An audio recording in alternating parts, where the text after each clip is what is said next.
this passage is I think one of the most important in the whole account of Jesus' ministry and presence, and I think it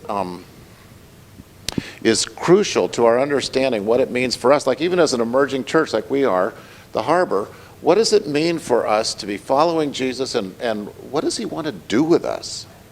What does he want to have happen in us, and what does he want us to do? And so I'm drawn to this over and over. I'd preach it every week if I could. In fact, some of you think I have. That's okay.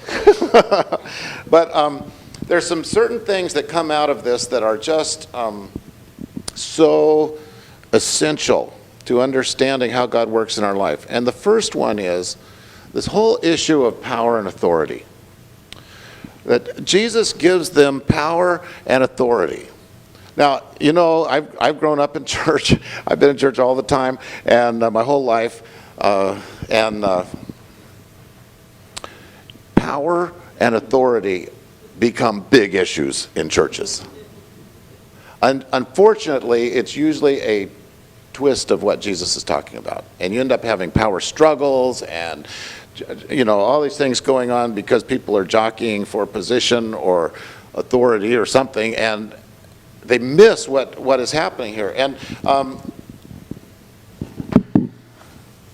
one of my favorite writers, he's a Presbyterian pastor who's never pastored a church, so he has a really pure way of thinking. Frederick Buechner, he basically lives on a farm in Vermont and watches rain melt and run down the walls, and then he describes it and sells thousands of books. I don't think he's ever had an unpublished thought, but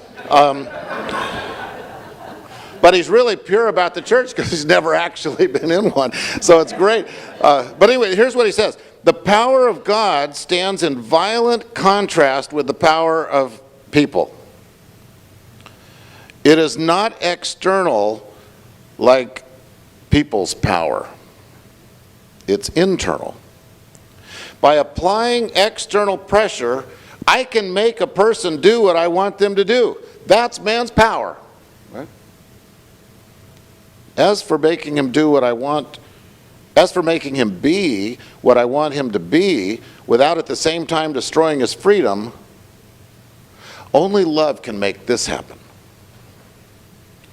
Love makes it happen, not coercively, but by creating a situation in which by our own free will, we want to be what love wants us to be.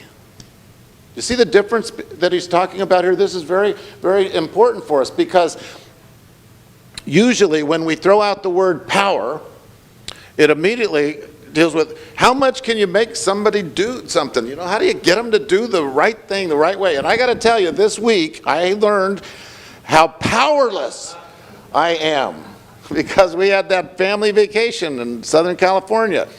And usually Eileen and I go somewhere and it's fairly calm. But then you add the son and the fiance, and they're in their early 30s and late 20s, and that is a whole different dynamic. And then you add her kids, 3 and 7 years old. Now you got a mix, right? Do you know how able and smoothly I was to get everybody going in the same direction joyfully? I don't think that happened even for a minute. The thing of we have to check out by 10, do you know, by 10:40 I'm storming around the house. I was not able to use all my influence and authority and loving kindness to make that happen.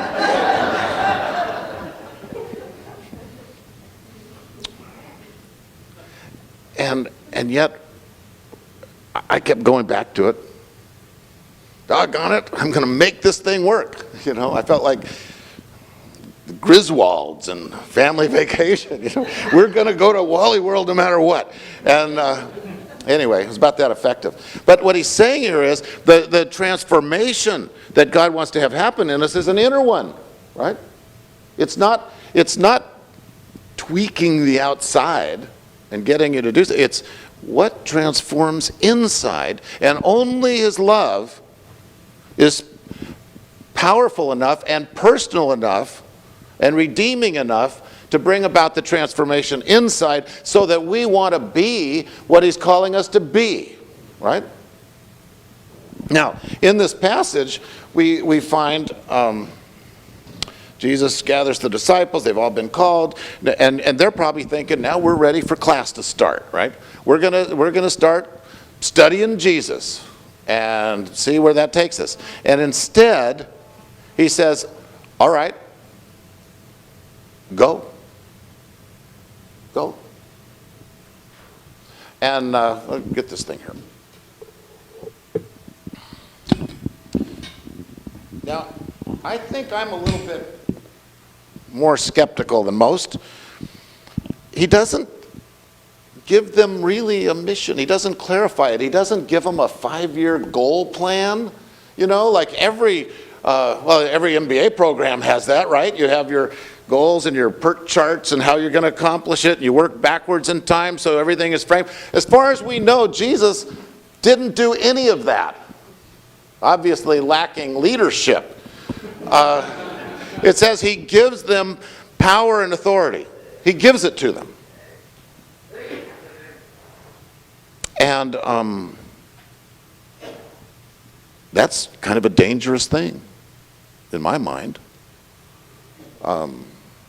That's why mostly in churches through the centuries, the pastors have tried to keep the congregation weaker. Because if they're weaker, they'll just go along. They won't challenge it. But Jesus does just the opposite of that. He turns it over, and the first thing he does is give them power and authority before they've even had training. They didn't go to seminary like you guys. You know, they weren't disciplined. Like he just said, here's the power, here's the authority. Get on out of here. And then he gave them these instructions. No, don't take anything with you.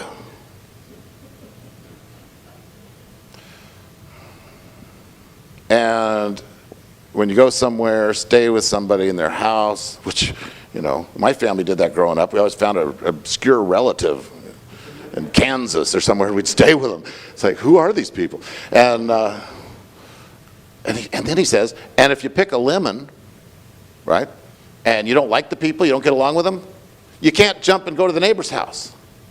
You stay with them, even if you don't like them. Even if you don't get along, even if they don't want you there, you stay with them. That's the training. So I look at this and I say, what does this mean for us? What does this mean for us as we consider the radical following of Christ and what he wants to happen in our life? And the first thing that comes to my mind is the vulnerability. Vulnerability. That'll throw off any English teachers in the group. Vulnerability. When he says, take nothing on the journey. Would you imagine doing that? First of all, you don't even know where you're going. But as you go, the reason we have luggage is so we'll be prepared for whatever we meet along the way, right? That's why you carry the big stick, the staff. That's why Dad carries the staff on the family vacation. It's to corral those guys. You keep them in line. And he says, you don't even take an extra tunic. Just leave all that stuff. Now, I had to rent a giant motor vehicle. It's not even a car really, a big motor vehicle, because we had to get 6 people and the luggage to the airport. So Eileen drove down with me the day before, and we rented the car at the airport, this big old monster thing. And I thought, what am I going to do with this? 6 people and the luggage filled it to capacity with bags under your feet. It was unbelievable. Then I had to rent another one to get us home last night. Before the game, we'll take it back and return the rental. But I was stunned at how much stuff we take. Right? And we've talked about this before. We talk about this all the time, this thing. You come to church with baggage. And Jesus is saying, leave it. Because why? You cannot be prepared enough for what you're going to meet. If you think that you have everything that you need for this journey, you're not only so mistaken, you're going to miss the journey because you're going to be going through everything, making sure you got the right stuff. You're going to have your checklists. And every time you meet a problem, you go, oh yes, I've got that one resolved. Here, I've got the right thing for that. You never have to have faith. The way we live is designed so we never have to trust God. And so Jesus is saying, okay, you're going off on this journey. I'm not even telling you where. Just go, get on out of here, and don't take anything with you. Do not have the resources to meet any of the needs. Leave it. Why? I think it's important that we go into the world vulnerable. And I hope as a church, we've talked about this, we've prayed about this, that as we become a church together here at the Harbor, that vulnerability would be a mark. That people would never visit us and say, boy, they've got it all together, and that pastor is really sharp. No one has ever said that. I don't know. That doesn't happen. And they come in and they go, wow, these people have issues. How do you know? They shared it. Well, that pastor's got problems. Oh, yeah, let me tell you. He shares all of those too. Our prayer confession in the service is his sermon.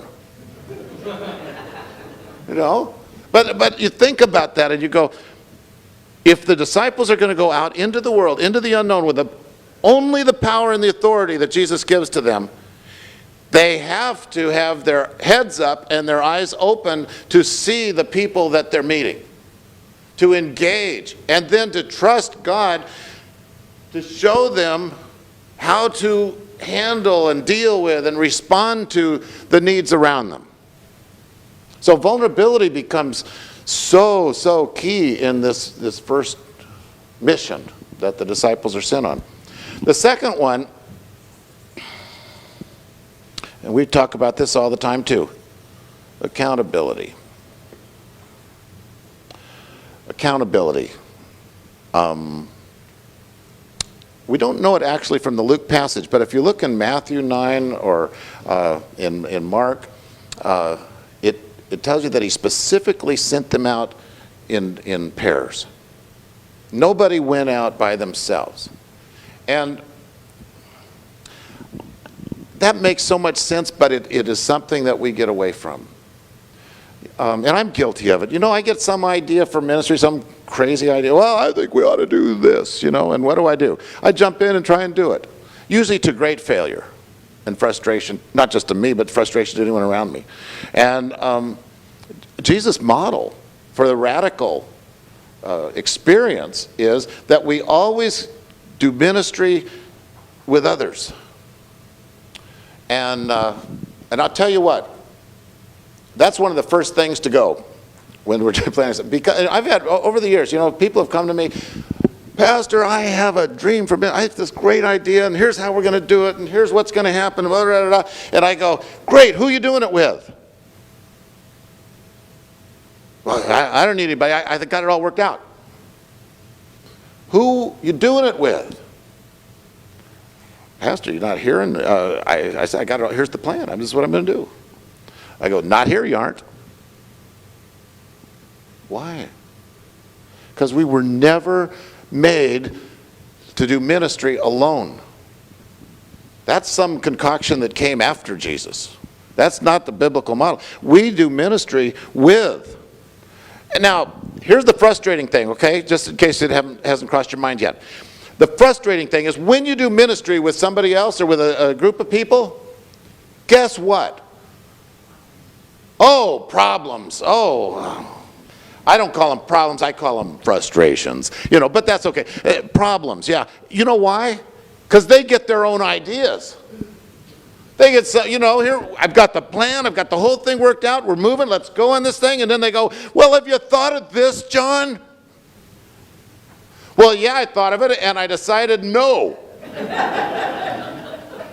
Well, John, wouldn't it be better if we... Probably. But this is my plan. It's my way. What I want you to do is quietly follow and be supportive. Because that's what you do in church. I go, well, we're not going to do that. We'll come up with our own plan. And you know what? Whenever we do something with other people, the plan changes, the dream changes, the ministry changes, the strategy changes, and you go through these things together, and it ends up being something totally different than what you thought it was when you first started. You ever experienced that? You ever seen that happen? What you end up with, you go, this isn't what I had in mind when we started, but oh, it's a lot better. It's a lot bigger. I don't even recognize it anymore, right? That only happens when we go out together. And I want us to make a commitment that when we do ministry here in the harbor, we don't just say, I got an idea, I'm going to go do it, bless me as I go. No. Take somebody with you who's probably going to be cranky and not always supportive and will have better ideas than you. Then we see this change in us. We become more responsive and we start looking for other people's ideas. And then we grow. But that's that accountability. What happens to you matters, and what happens to me matters to you, and we're in this together, and let's see what God's going to do. And then he says, this is another word here, and this is one that, I've talked about these things with you. These are nothing new. I don't know how to spell it. Is that committed? 2 T's? That's what I said. I was just testing you. Teachers always say that. Okay, so committed. And that is, when you go to a house, stay there. I gotta tell you, this just so goes against my instincts. I've got relational and spiritual ADD. And here I am. Well, I wish I was here. Oh, look, over there. Okay, let's go over there. Let's do that. And some new thing comes along. And relationally, oh, yeah, I like this group of friends, but oh, there's a better group. I think I'll go over there. Sorry, guys. And then, we spend our whole lives here in the Northwest jumping from thing to thing. And so Jesus is saying, when you go share life with them and don't leave their house. Stay there with them. You go, but what if I got the wrong family and they don't see eye to eye with me? And what if they do things different? What if it's like that TV show, Wife Swap, where they stick the one wife over in another family that's really different and they never get along and they're all yelling at each other, longing for the other one back? What if that? I go, well, yeah, that's just like church on Sunday. We ought to get out on the highway out here and about every 15 minutes blow a whistle and people can change churches. Just go to the other one, for a while, and then blow a whistle, then everybody change and go to another church. Because once we get in it, we realize, yeah, I don't like who I am with these people, And Jesus said, no, you stay. Because in the staying, in the commitment, through the hard things, through the good things, through the celebrations, through the losses, through the grief, something happens in us. And it's his love helping us to be what he's calling us to be more than getting a job done, right? That is so important.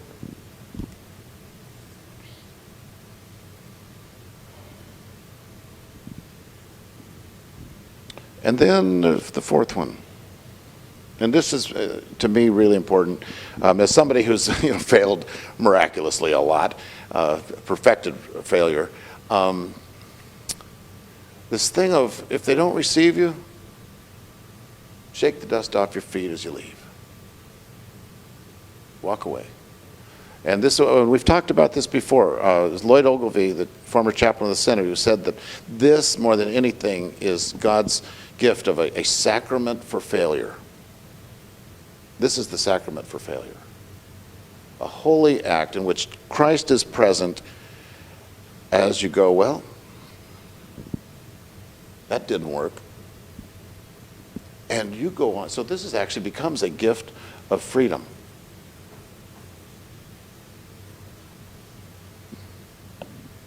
And we need to understand that God's goal for us is not that we become more burdened or more hemmed in or more inhibited or less of who we are. His goal is freedom. Remember, the Bible says, for freedom Christ has set us free. So don't go back to bondage. And it's very important for those, most of you probably never had a failure experience, but so this is just a symbolic thing for you, but let me just share. It hurts like crazy. Okay? They don't receive you. They don't embrace you. They don't love you. Whatever it is. And if you have to stay and try and, what was that song? I can't make you love me if you won't. Yeah, right? And so sometimes we're in ministry, we're in relationship, and we can't make the person be responsive. So Jesus says, okay, you're released. Start over somewhere else. And it's a sacrament of failure to bring healing to us, even in the understanding that it didn't work. And that's hard. We don't like uncomfortable endings, do we? And I know I don't. But overarching all of these things, the vulnerability, the accountability, the commitment, and the freedom, is the power and the authority that Christ gives. To meet, to address, to focus in on, and to be a healing agent wherever we go and whoever we see and whatever happens. Now, it's interesting to me that as soon as they finish this mission that they go on, we don't know how long it takes, they come back and they're all telling their stories, around the campfire with Jesus. Oh, you should have seen what we did. We did this, we did that. Great reunion, Then they're all celebrating, and they're stunned probably. I would guess that they're probably surprised at all the good things that happened. And then, of course, because they've been out and they've been sharing, and they've been doing these things, they've been preaching the kingdom of God, people are responding, and they're coming, and the crowds are coming, and of course, Jesus starts teaching, and then what's the first thing that happens? The disciples say that one of the most famous lines in the whole Bible, Lord, send them away. That is just the pinnacle. And talking about church, I've often thought, what would happen if God blessed the church the way he does in the Bible and he brings people in? What in the world would we do? Oh my golly, there's hardly any parking as it is.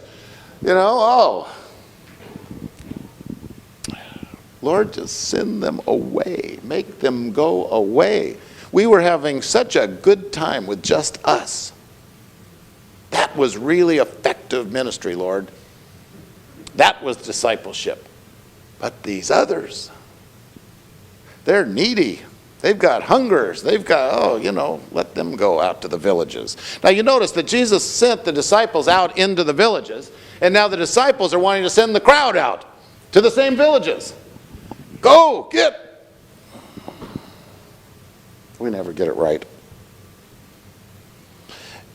And they were very rational, and they say, we don't have much, and what are we going to do, and blah, blah, blah. And then Jesus gives this order, really. All 12 of you sit down. I'll take care of it. I will miraculously provide for their needs, and you guys just watch this. That's in verse, oh dang, that's not in there.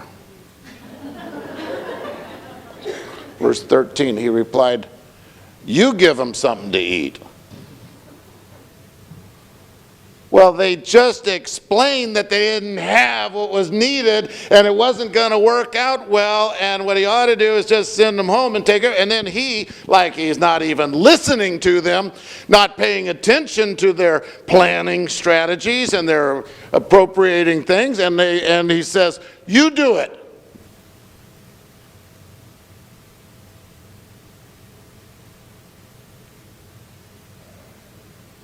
See, I think it would have been great to be a follower of Jesus when he was walking around, because he would have done everything, right? And we'd just watch and go, marvelous. See, that. But now we say, no, he's going, I'm not even going to get up. You do it. And then they responded, well, we only have, That didn't convince Jesus of much. Well, then have them sit down. The whole thing makes very little sense. And then this miraculous feeding of the 5,000 people.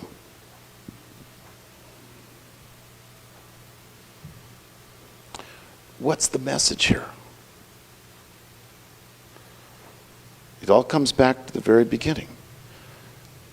Jesus gives power and authority to meet and address the needs of the people around that we encounter, to satisfy their hungers, to satisfy their longings. And he uses, I don't know why, he uses people like us who he's given this power and authority to. He said, now go do it.